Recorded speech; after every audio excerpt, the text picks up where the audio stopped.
here where we write the atomic number of technetium is 43.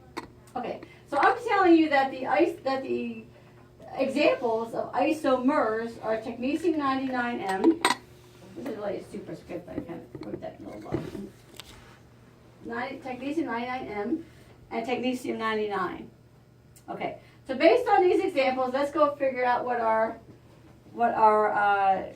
categories here are. Okay, so what's the atomic number? Same, right? Yeah, they're both 43, right? But they're the same. Because it's the same chemical symbol, they have to be the same. Okay, so same. Alrighty.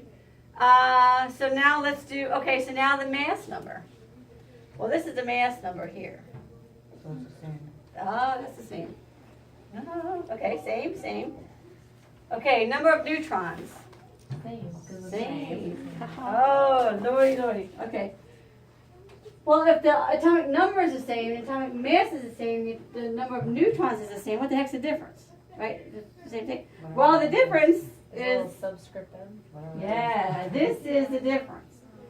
The M stands for metastable. Metastable. Okay? So what happens is this isotope of technetium gives off a photon that releases energy but doesn't release any mass. Remember we said photons have no mass, right? So this technetium then emits radioactivity, but it doesn't change its mass.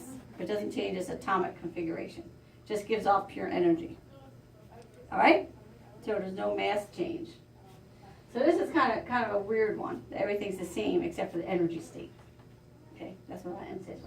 So the technetium 99M, this is what we use every day. There's probably 300 millicuries of it over in Val's hot lab because this is what we use for the nuclear stress tests. So technetium is selectively taken up into cardiac tissue. So again, it's a radioactive isotope that's fooling the heart into thinking it's just regular old technetium. Right? But it happens to be an advantage because it's radioactive. Okay? And so the patients get an injection. They just sit there. So that then they get images taken of the heart when it's at rest. Right? Can I take a picture of that for Louise? Okay. And then the patient gets another injection and then they go on a treadmill and they run. Right? And then they get other pictures of the heart after it's in stress. Right?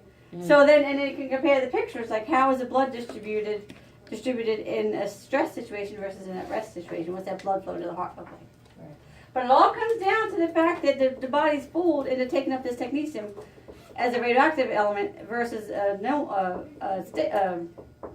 non-radioactive element, right? But the body doesn't know the difference because it's all in the nucleus with electricity, not in the electron shell.